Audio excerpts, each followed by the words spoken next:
할렐루야. 아멘. 오늘 하나님의 말씀은 은혜의 참여자라고 하는 주제로 말씀을 같이 나누도록 하겠습니다.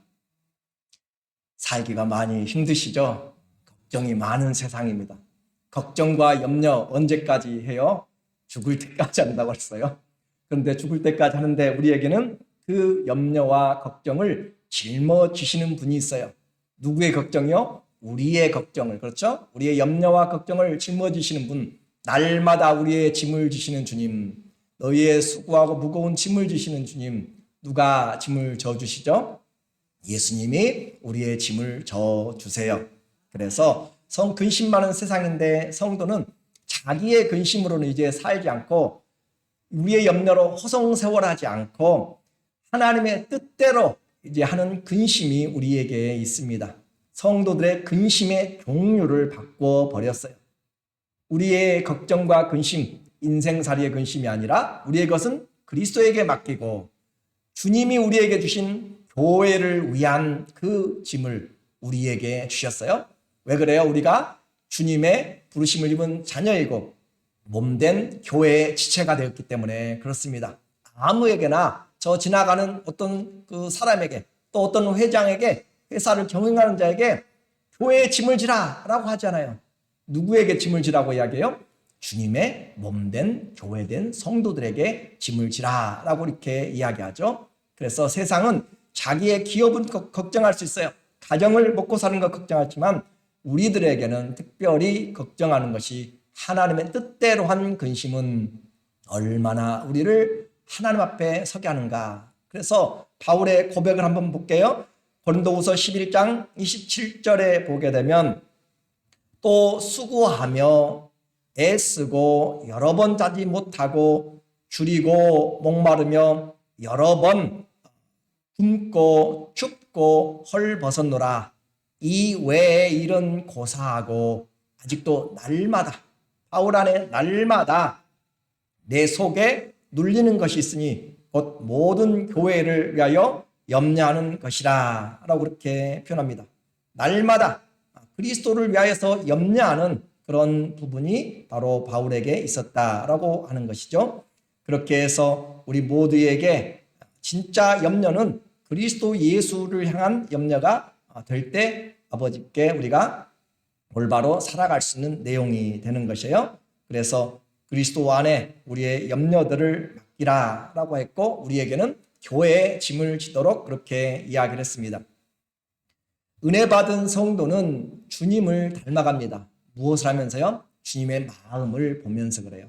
주님이 무엇을 염려하시는가 생각하면서 주님의 마음에 점점 닮아가는 것이죠. 한번 여쭤볼게요. 여러분은 이 일의 일은 고사하고 교회 일에 날마다 눌리는 이 교회에 향하여서 어느 정도 마음을 가지고 계십니까? 그것이 주님을 사랑하는 자들의 표현입니다. 여러분이 나 교회 생활 그냥 잘한다 라고로만 생각하지 말고 교회를 향한 그리스도의 나라와 의를 위한 주님의 마음을 향한 염려가 있다면 그것은 놀라운 하나님의 축복입니다. 그래서 하나님의 자랑이 있어요. 하나님이 자랑하고 싶은 사람, 그것은 아버지의 뜻을 아는 사람을 자랑하고 싶은 것이죠.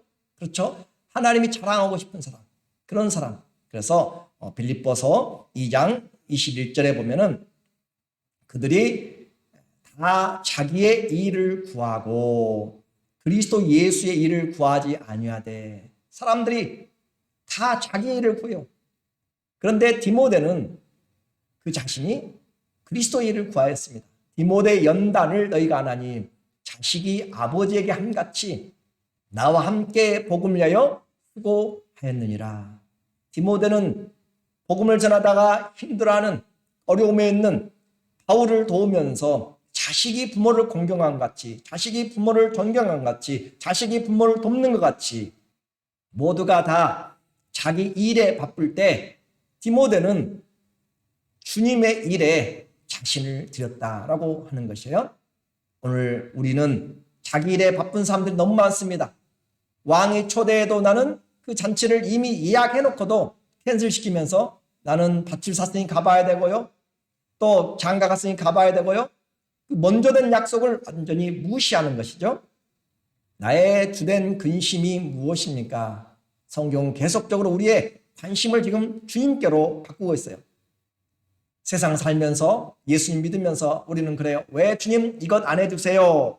서로 요구할 때 왜 저 사람은 나에게 이렇게 안 해주는가? 라고 서로 그런 일에 갈등이 생길 때 분쟁이 일어나게 됩니다. 그러나 주님을 위해서 어떻게 할 것인가? 나의 이 모든 것이 이때를 위함이 아닌가라고 생각한다면 서로를 배려하고 또 그 사람들은 할 일이 있는 것이죠. 주님의 몸된 교회에서 나는 할 일이 없다라고 생각하는 것은 주님의 마음을 알지 못하는 것이에요. 성장하는 성도, 성숙한 성도는 주님의 마음을 알아서 내가 있는 그 자리가 앉으나 서나 당신 생각, 그런 노래도 있었죠. 그렇죠? 여러분은 잘 모르신가요? 시간이. 저는 저 있을 때 그래서 앉으나 서나 당신 생각 그랬는데, 우리는 앉으나 서나 주님 생각할 수 있는 사람이라면 그분은 그리스도의 중심된 삶을 살아가는 것입니다. 그것이 주님이 요구하는 것이에요. 말이나 일어나 무엇을 하든지 또 먹든지 마시든지 하나님의 영광을 위해서 하라라고 하는 것은 한마디로 어떻게 하라는 것이에요? 나는 죽고 내 속에서 그리스도가 사는 삶을 살면 그렇게 되어지는 것이죠. 주님 생각 많이 하십시오. 그러면 은혜가 됩니다. 주님 생각 많이 하면 우리 안에 세상의 어떤 요동치는 것 가운데서도 흔들리지 않는 굳건한 믿음과 은혜가 나를 둘러 감싸게 됩니다. 이제 바울은 고린도 교회의 성장과 은혜를 받게 하기 위하여서 어려운 이야기를 시작하려고 해요. 헌금 문제입니다. 특히 예루살렘에 지금 기근이 들었어요. 그래서 그곳을 돕기 위하여서 이방 땅에, 특별히 유럽의 교회들에게 이 구제에 대하여서 은혜를 나누려고 해요. 귀중한 물질을 드리는 거잖아요. 물질의 손해, 자다가도 일어나는 거잖아요. 그런 물질의 손해를 내는 거잖아요. 물질을 나누는 것인데, 그와 같은 그 손해나는 물질이 바울은 표현하기를, 아니 성경은 표현하기를 은혜라고 그렇게 표현합니다. 왜 그래요? 참된 은혜는 내가 소유하고 내가 가지고 있는 것보다, 땅의 것들보다 위로부터 부어주시는 하나님의 영원한 사랑을 깨닫는 것이 은혜이기 때문에 그렇습니다. 내가 붙잡는 것으로는 세상을 이길 수가 없어요. 그러나 가진 것이 없어도 하나님이 내게 부어주신 것이 풍성하면 우리는 어떤 어려움도 이겨낼 수 있고, 나의 나된 것은 다 그리스도 예수의 은혜라 라고 그렇게 말할 수가 있습니다. 물질이 손해나도 은혜요, 주님을 위해서 몸이 아파도 은혜가 되는 것이죠. 그래서 예배 생활을 보면 신앙의 중요성을 알 수 있어요. 예배 어떻게 얼마나 중요하게 생각하십니까? 그 예배에 대한 마음의 자세를 보면 신앙이 내 삶에 얼마나 중요한 요소인지를 알게 되는 것이에요. 그리고 봉사생활을 보면 신앙의 성숙도를 볼 수가 있어요. 그리고 감사생활을 보면 은혜의 깊이를 알 수가 있습니다. 그리고 또 헌금생활을 보면 신앙의 가치관을 생각해 볼 수가 있어요. 어디에 사용하는가? 여러분의 물질의 퍼센테이지를 한번 생각해 보면 어디에 내 삶의 가치관인지 나타나게 되는 것이에요. 그리고 전도 생활은 하나님의 사랑의 전달자가 되는 것이에요. 다른 말로 이야기하면 신앙은 그냥 믿고 마는 것이 아니라 믿음으로 우리의 삶의 전 영역에서 나타나는 것이에요. 시간의 사용과 재능의 사용과 우리의 삶의 인생의 목적까지 모든 것이 신앙을 통하여서 우리의 삶의 모든 영역에 다 반영이 되고 나타난다라고 합니다. 바울은 고린도 교회를 잘 세우기를 원했어요. 그래서 그들에게 도전을 합니다. 어떻게 해요? 다른 교회가 어떻게 하고 있는가 배우자는 것이에요. 그렇죠? 올해 2022년 카타르에서 올림픽 월드컵이 열려요. 여러분은 잘 월드컵에 관심 있을지 모르는데 축구 팬들은 아주 기다리는 그런 날입니다.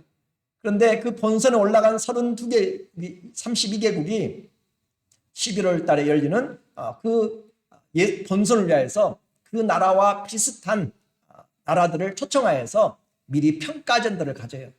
그럼으로써 대비를 하게 되는 것이죠. 바울은 지금 고린도 교회의 좁아진 마음과 그들이 지금 하나님 앞에 약속을 해놓고 제대로 실천하지 못하고 있는 것들을 보면서 그 교회를 지금 하나님 앞에서 일으켜 세워주기를 원해요. 신앙의 선한 격려이고 도전입니다.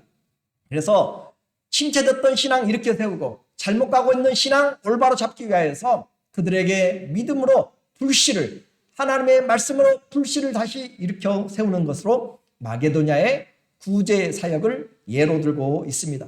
1절에 보니까 형제들아, 하나님께서 지금 어디 편지를 보내는데요? 고린도 교회에 보내고 있는 건데요. 마게도냐의 교회들에게 주신 은혜를 우리가 너희에게 알리노니, 고린도 교회에 편지를 쓰면서 마게도냐의 교회들을 가지고 지금 하고 있는 것은 너희도 이와 같으면 좋겠다라고 하는 것이죠. 이렇게 해서 은혜 받은 교회들을 어떻게 했는가 보라 하는 것이에요. 은혜 받는 성도들을 어떻게 신앙생활하는지 보라 하는 것과 같은 것이에요.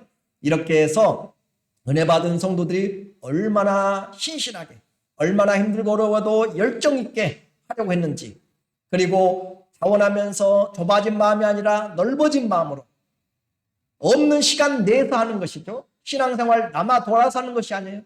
힘들고 어려운 가운데서도 하는 것입니다. 그런 것처럼 오늘 마게도냐의 사람들의 주님의 그 은혜에 동참하는 것을 통하여서 고린도 교회는 물질적으로도 부해요. 그들은 많은 부류의 사람들이 있어요. 은혜도 많이 받았어요. 은사도 충만해요. 지식도 넘쳐요. 그런 사람들이 하나님 앞에 약속을 해놓고 지키지 않고 좁아진 마음으로 그렇게 살아가고 있는 신앙생활에 충격을 주려고 합니다. 은혜는 내가 행할 때, 말씀에 순종하여서 행할 때 은혜가 되는 것이에요. 내가 깨닫고 실천할 때 하나님의 은혜가 전달됩니다. 그것이 능력이 있습니다. 그러나 그 마게도냐의 사람들의 상태를 보면 결코 쉽지 않아요. 2절에 보면 환난의 많은 시련 가운데서 그들의 넘치는 기쁨과 극심한 가난이 그들의 풍성한 연보를 넘치도록 하게 하였느니라. 여기 보면은 이상한 단어들이 있어요. 말이 맞지 않습니다. 환난의 많은 시련들, 환난 시련이 한두 가지가 아니에요. 많은 시련들이에요. 많은 시련들이 있는데 시련들 속에서 어떻게 해요? 넘치는 기쁨이 있어요. 이게 말이 된가요? 시련들이 많아가지고 첩첩산중을 오는데 마게도냐의 교회에 부어주신 성도들의 마음 가운데 무엇이 있는가? 시련 중에서도 넘치는 기쁨이 있어요. 환난 가운데서도 우리가 즐거워하나니, 로마서 5장 2절에도 그렇잖아요. 환난 중에도 우리가 즐거워하나니, 환난은 인내를 낳고 인내는 연단을 낳고 연단은 소망을 이루는 줄 아니라. 환난이 문제가 아니에요. 우리에게 무엇이 없기 때문에, 기쁨이 없기 때문에 힘들고 어려운 것이에요. 그러나 주님 우리에게 환난이 없다고 하지 않습니다. 오히려 하나님 나라에 들어가려면 많은 환난을 겪어야 한다라고 이야기해요. 그런데 환난 받는다고 그냥 놔두는 것이 아니라 내가 시험을 감당할 수 있는 은혜를 주고 피할 길을 주고 예비된 능력을 주고 우리 마음에 샘 솟듯이 솟아나는 기쁨을 줄 것이다 라고 이야기해요. 환난이 문제가 아니라 우리에게 넘치는 기쁨이 없는 것이 문제입니다. 그리고 또 그들의 처한 형편 보세요. 극심한 가난. 그냥 가난이라고 해도 힘들어 우리가 알아들어요. 그렇죠? 여러분 가난하다고 하면 다 알아듣잖아요. 그런데 이게 극심한 가난. 옛날 한국말로 이야기하면 아무튼 뭐가 하도록 가난한 것인데 그런 가난. 극심한 가난이에요. 그런데 어떻게 해요? 그들의 삶에서 그들의 은혜는 풍성한 연보로. 어떻게 극심한 가난인데 풍성한 연보가 나와요? 이게 비밀입니다. 신앙은요, 바로 이것이 믿음이라고 이야기해요. 없는 것 같은데 있게 역사하는 것이에요. 연약한 것 같은데 강한 자예요. 배우지 못한 것 같은데 하나님의 지혜를 주세요. 하나님이 함께 하시면 환난의 문제가 아니라 오늘 그것을 넘쳐나게 하는 기쁨이 있고 극심한 가난 가운데서도 감사가 있고요. 넘치는 연보를 하게 되고요. 이것이 믿음이라고 이야기했습니다. 고통 속에서 찬양하고 기도하는 것처럼 힘든 고난 속에서 이런 기쁨을 가지고 살아갈 수 있는 성도, 그래서 하박국은 이야기하잖아요. 적군들이 침략에 들어올 바벨론이 쳐들어올 것을 이미 듣고 창자가 떨렸다고 하면서도 무화과 나무에 열매가 없고 밭에 소산이 없고 또 외양간과 또 양의 우리의 그 소도 양도 아무것도 없을지라도 나는 구원의 하나님으로 인하여 즐거워하리로다. 구원의 하나님으로 인해서 그 하나님이 계시기 때문에 우리는 극한 가난 중에서도 넘치는 헌금의 이야기를 하고 있습니다. 우리는 과부의 두 렙돈을 생각합니다. 예수님이 초막절 마지막에 그 연복에 헌금하는 사람들 다 보고 계셨어요. 부자들이 와서 왕창 집어넣는 것도 있고요. 부자가 와가지고 조금 넣은 사람도 있을 거예요. 그런데 그 가난한 과부는 두 렙돈인데 성경은 우리에게 표현하고 있죠. 두 렙돈은 자기의 생활비 전분이라 라고 이렇게 설명해줘요. 아주 그냥 싼 가격이에요. 요즘으로 1달러로 생각하면 될 것 같아요. 16분의 1입니다. 데나리온에 하루 일당의 16분의 1. 그러니까 그만큼 적은데 그와 같은 것을 통하여서 지금 주님이 그것을 보고 있는 것이죠. 그렇죠? 주님은 지금 그 과부의 상태를 아시고 그의 마음과 그의 생활의 여력을 주님이 지금 다 알고 계시는 거잖아요. 그렇죠? 그렇잖아요. 주님 다 알고 있잖아요. 이게 생활비 전문지 아니면은 그냥 커피 마시러 와가지고 지금 내는 것인지 아는 거잖아요. 주님은 다 알고 계시는 거예요. 마찬가지로 이와 같이 하나님의 은혜의 손길이 오게 되면 주님 앞에서 우리는 계산하는 것이 아닙니다. 그리고 주님 앞에서 이 바울이 또 고린도 교회에게 이야기해요. 내가 지금 이 마게도냐 교회를 이야기하는데 내가 그 교회에 개척했어. 내가 그 교회에 섬겼어. 내가 바로 거기 현장에 있었어. 그 말이에요. 그러면서 내가 알고 있다. 3절에 이야기해요. 내가 증언하노니. 증언은 안 본 것에 대해서 증언할 수 있어요?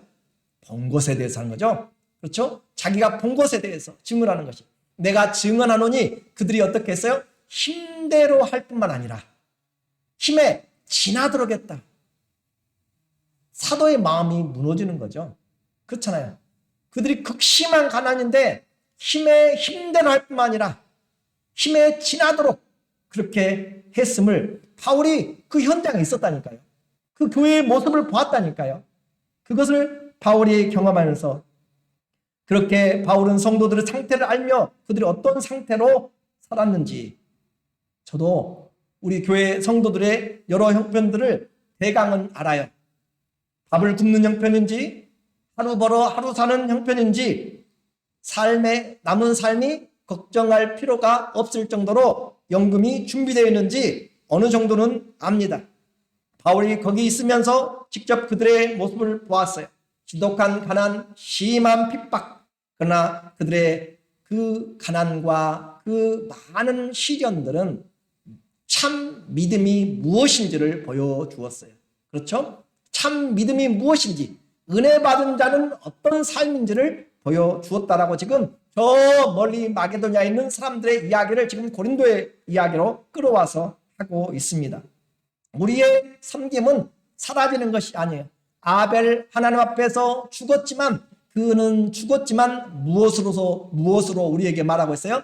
예배로, 믿음으로 우리에게 말하고 있는 것처럼 우리의 섬김, 주님을 경외하는 자들과 주의 여호와 이름을 존중히 여기는 자들을 위하여서 여호와의 기념책에 기록한 것처럼 예수님께서 십자가에 돌아가시기 전에 마리아가 예수님에게 그 값비싼 나드 향유를 가지고 와서 장례를 준비하므로 이 복음이 전파되는 곳마다 이 여인의 행한 일들이 증거되리라 하신 것처럼 우리의 삶에 주님은 분명히 보고 계시는 것이에요. 환난 속에서 즐거워하고 또 참된 기쁨을 소유한 사람들 말이 안 되잖아요. 그런데 말이 된다니까요. 왜 그래요? 이것이 믿음이기 때문에. 가난해도 주는 사람은 계속 주고요. 부자여도 얻어먹는 사람은 계속 얻어먹습니다. 나는 어떤 사람입니까? 나는 어떤 사람인지 우리가 한번 생각을 해봐야 돼요. 주님 앞에서 목회자들도 마찬가지예요. 자기의 섬기는 사람들이 있는가 하면 계속 익숙한 삶의 태도를 하는 사람도 있습니다. 섬기는 사람들이 더 잘 섬겨요. 그러죠? 섬김에 훈련된 사람들이 더 잘 섬겨요. 그것이 얼마나 축복인지 모릅니다. 하나님의 나라 훈련되지 않으면 내 옛 생각으로 살게 돼요. 그래서 섬김의 훈련 중요한 것이에요. 사랑의 훈련도 중요한 것이에요. 충성도 훈련돼야 되는 것이에요. 우리는 그리스도 앞에서 연단이 필요합니다. 이렇게 신앙생활에 정말 극한 가난 속에서, 극한 많은 어려움 속에서 기쁨과 넘치는 그런 은혜를 받았습니다. 더 아름다운 신앙의 모습이 바로 여기에 나타나 있어요. 그들이 지금 했던 것으로만 아니라 그 마음에 숨겨진 마음이 더 복되다라고 지금 바울이 이야기해요. 4절에 보니까 이 은혜와 성도 섬기는 일에, 이 은혜, 이 하나님의 일에 동참하는 것이잖아요. 그리고 성도 섬기는 일에 참여함에 대하여서 우리에게 간절히 구하니, 바울 사도님, 우리도 그 일에 동참하게 해주세요. 지질이 너처럼 못 사는 사람들이 우리도 동참하게 해주세요 라고 이야기하면 얼마나 참 미안하기도 해요. 그런데도 불구하고 올바른 것은 가르쳐야 되는 것이죠. 그렇죠? 우리가 해야 되는 것은 힘들어도 가르칠 것은 마땅히 가르쳐야 되는 것처럼 사도에게 지금 그들은 간이 저리도록 정말로 구하였어요. 우리 가난하다고 배제시키지 마세요. 우리 시간 없다고 빼지 마세요. 우리도 이 일에, 이 은혜에 동참하겠습니다 라고 하는 것이, 이 은혜와 성도 섬기는 일에 동참하겠습니다 라고 그렇게 간청하고 있어요. 이건 형식적인 인사치레가 아닙니다. 이 구제에 꼭 동참할 수 있도록 우리 꼭 끼워주세요. 나도 여기에 꼭 끼워주세요 라고 하는 것을 지금 말하고 있습니다. 왜 이런 놀라운 일이 기록되고 있고 그들이 고백할 수 있었어요? 복음이 들어와서 예수님 때문에 그들의 속사람이 변화되었기 때문에 그렇습니다. 5절에 보니까 우리가 바라던 것뿐 아니라 그들이 먼저 자신을 누구에게 드리고? 주님께 드리고, 자신을 먼저 주님께 드리니까 이 모든 것들이 주님에게서부터 왔어요. 먼저 주님께 드리면 우리는 인생을 보는 눈이 달라지게 돼요. 또 하나님의 뜻을 따라 우리에게 주었도다. 먼저 하나님께 드린 것, 섬김도 내가 하는 것이 아니라 하나님께 나를 먼저 드리면 내가 섬기는 시간 내고 섬기는 물질 내고 섬기는 그런 탤런트 내는 것들, 그거 교만해지지 않습니다. 왜요? 내 모든 것이 주님께 속하였기 때문에. 주님께 드리지 않고, 나 자신을 드리지 않고 나의 어떤 소속한 것을 드리려고 하니까 계산이 되는 거잖아요. 계산이. 내 것인데 주님께 드리면 이거 어떻게 돼? 라고 그렇게 되는 것이에요. 그래서 놀라운 믿음의 자원과 헌신이 가능한 이유가 뭐였어요? 자신을 하나님께 먼저 드렸기 때문에. 자신을 하나님께 먼저 드릴 때 아무것도 우리에게는 문제가 되지 않습니다. 모든 것이 주님께로부터 왔기 때문에 주님의 마음이 가는 곳에 나의 마음이 가는 것이에요. 삶의 은혜와 축복의 수단으로 그렇게 쓰임받게 됩니다. 주님이 그들의 인생의 최고의 보물이기 때문에 그렇습니다. 보물 있는 곳에 마음이 있다고 그랬잖아요. 그죠? 보물 있는 곳에 마음이 있어요. 하나님의 나라에 보물이 있으면 하나님의 나라 영생한 것을 향하여서 나갈 것입니다. 그러나 땅에 보물이 있다고 생각하면 땅을 위하여 열심히 땅을 바라보면서 심고 심을 것입니다. 보물 있는 곳에 우리의 마음이 있습니다. 여러분의 보물은 무엇입니까? 우리의 보물이 그리스도가 되기를 원합니다. 하나님 나라가 보물이 되기를 원합니다. 교회의 봉사, 교회 주님 앞에 드리는 그 모든 섬김과 헌금과 또 시간과 육체적인 재능은 내가 있다고 해서 드리는 것이 아니라 무엇이 있어야 드려요? 마음이 있어야 돼요. 마음이. 주님 앞에 마음이 있어야 내가 드릴 때 감사함을 드리고요.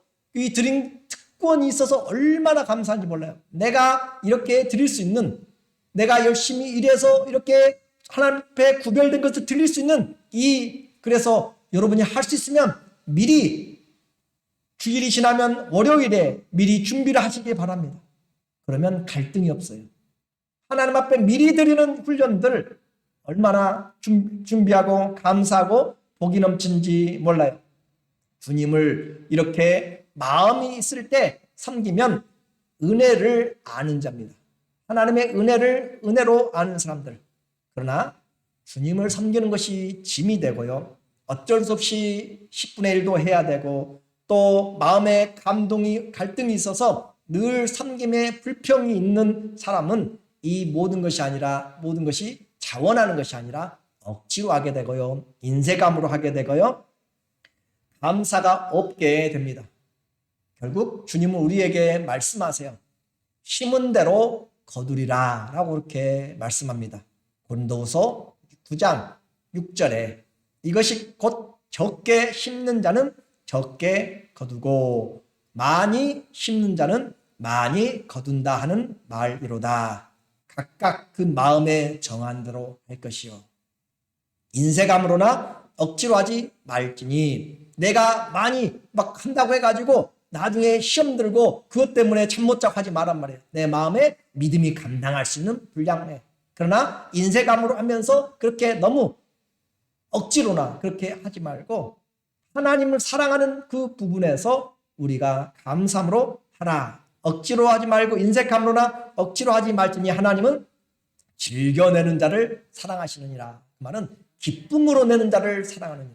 기쁨으로 벌벌 떨면서 아버지에게 부모님에게 선물을 줄 때 손이 떨리는 그 손으로 그 넥타이를 사드리고 아니면 뭘 사드릴 때 부모가 받으면서 좋겠어요? 그렇지 않잖아요.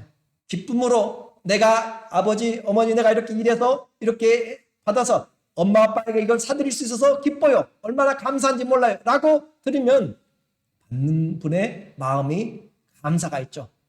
그렇죠? 하나님 앞에도 마찬가지란 거잖아요.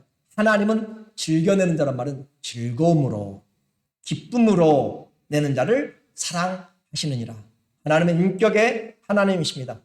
과부의 그 상태를 아신 것처럼 우리의 상태도 다 아십니다. 그래서 주님 앞에 우리의 신앙 분명히 잘해야 됩니다.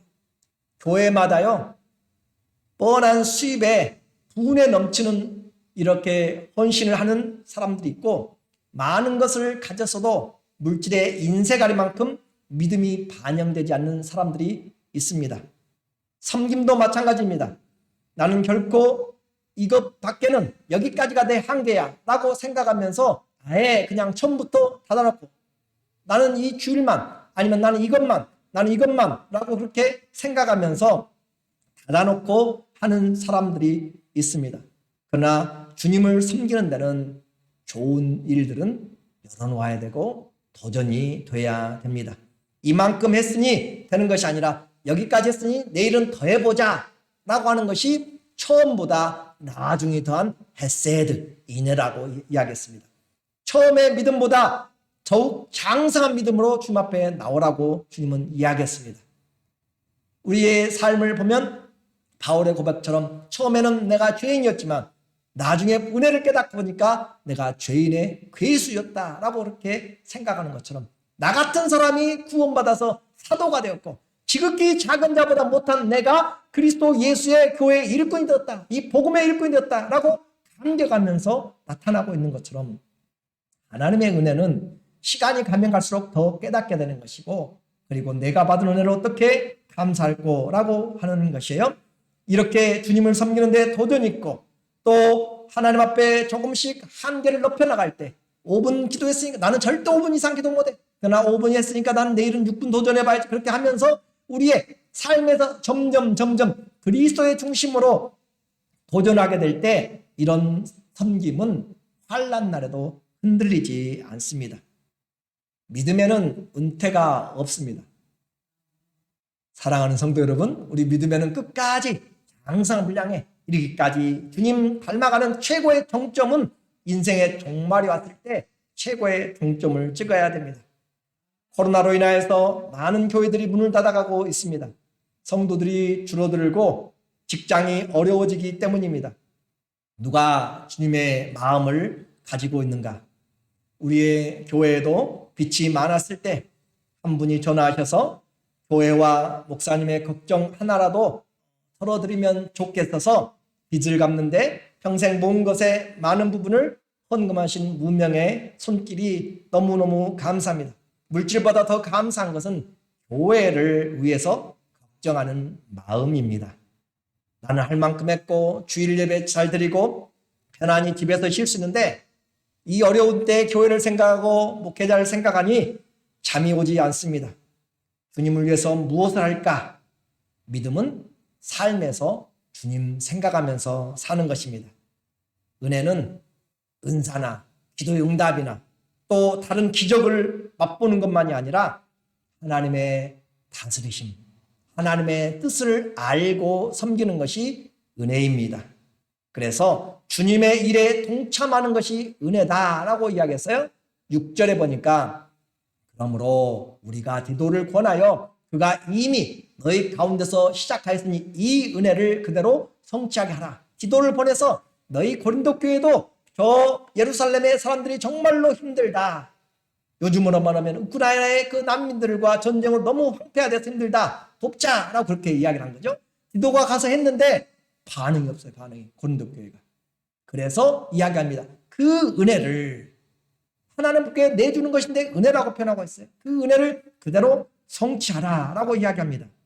구제하는 것이 은혜라고 이야기합니다. 은혜도요 풍성한 은혜가 있어요. 7절에 보세요. 오직 너희는 믿음과 말과 지식과 모든 간절함과 우리를 사랑하는 이 모든 일의 풍성과 같이 이 은혜에도 풍성하게 할지니라 라고 그렇게 이야기합니다. 이 은혜에도 풍성하게 하라. 주님이 우리에게 구제와 선교와 10분의 1이나 다른 물질의 은혜를 요구하는 것은 우리를 부하려게 하는 것이지 우리를 탈탈 털어서 가난하게 만들려고 하는 것이 절대 아닙니다. 오해하지 마십시오. 주님은 그렇게 우리의 모습으로 못 사는 것을 보려고 하는 것이 아니에요. 오히려 복을 주려고 합니다. 8장 9절에 보세요. 우리 주 예수 그리스도의 은혜를 너희가 알거니와 부요하신 이로써 너희를 위하여 가난하게 되심은 그의 가난함으로 말미암아 너희를 부요하게 하려 하심이라. 주님은 부요하신 자입니다. 그런데 그 부요하심을 가지고 우리에게 가난한 자로 오셨던 것은 가난한 우리를 대신 짊어지시고 우리를 부하게 하시려고. 주님이 강한 주님께서 낮아지셔서 약한 자처럼 맡고 모든 것을 질고를 담당하신 것은 약하고 죄악에 있는 약한 우리들을 대신하여서 강한 자로 만들어 주려고 주님이 그렇게 하신 것입니다. 주님은 가난한 분이 아니지만 가난케 되신 것은 우리의 가난을 짊어지시기 위한 것이죠. 그리스도 안에서 우리가 부한 자가 되게 하려고 주님이 이 땅에 오셨습니다. 과부의 2 렙돈을 바치고 아시고 계시는 주님이 오늘 저녁에 과부가 무엇을 먹을까 생각해 보지 않겠어요? 받았으니까 믿음 좋다라고 끝나는 주님일까요? 한번 여러분 생각해 보세요. 아들이 분명히 직장도 없는데 그가 가지고 내가 알고 있는 그 통장 액치를 전부 다 아버지한테 줘버렸어요. 그러면 그것을 알고 있는 아버지가 그래 고맙다 너 참 아빠 사랑한다라고 그냥 손 딱 씻고 감사도 끝난가요? 그날 저녁에 무엇을 먹을까 아버지는 고민하기 시작하죠. 그래요 안 그래요? 하나님이 그 사람의 그 과부의 어떻게 살 것인가 일용할 양식을 어떻게 할 것인가 주님이 생각하지 않겠어요? 하나님으로 일하게 하시는 사람이 되었으면 좋겠습니다. 부자 관원은 물질의 미련 때문에 고민하여 떠나갔습니다. 주님보다는 물질이 안전하다고 생각했고 편안하고 즐거움고 행복을 준다고 생각했습니다. 신앙생활 복 받을 사람 보입니다. 복 받았으면 하는 사람들이 있습니다. 또 이러면 안 되는데 하는 사람이 있습니다. 저만이 아니라 여러분도 아시잖아요. 신앙생활 복 받을 수밖에 없도록 하는 사람이 있어요. 그리고 저분은 꼭 복 받았으면 좋겠다라고 하는 그런 간절한 도와주고 싶은 마음들이 있는 성도들도 있습니다. 그런데 또 어떤 사람은 저렇게 살면 안 되는데 라고 하는 안타까운 마음들이 드는 신앙생활의 모습도 있습니다. 은혜 받는 모든 기회를 간절히 구하고 은혜에 참여하는 사람들, 지금이 은혜 받을 만한 때요, 지금이 구원받을 만한 때라고 이야기하신 은혜의 참여자, 우리 인생에서 놓치지 마시고 이때를 위하여서 주님 전도해야 됩니다. 이때를 위하여서 주님 교회에 꼭 필요한 하나님의 일꾼이 되어야 되고 하나님 나라에 꼭 필요한 하나님의 자녀들이 되어야 되고요. 가정에도 나 때문에 복의 받고 목장도 나 때문에 은혜가 넘쳐나고 하나님께서 우리 모두에게 주신 그 은혜로 환경이 없다든지 기쁨이 있고 환경이 없다든지 우리에게 이 은혜가 넘쳐서 풍성한 은혜의 참여자들 다 되시기를 예수님의 이름으로 간절히 축원합니다. 아멘. 기도하도록 하겠습니다.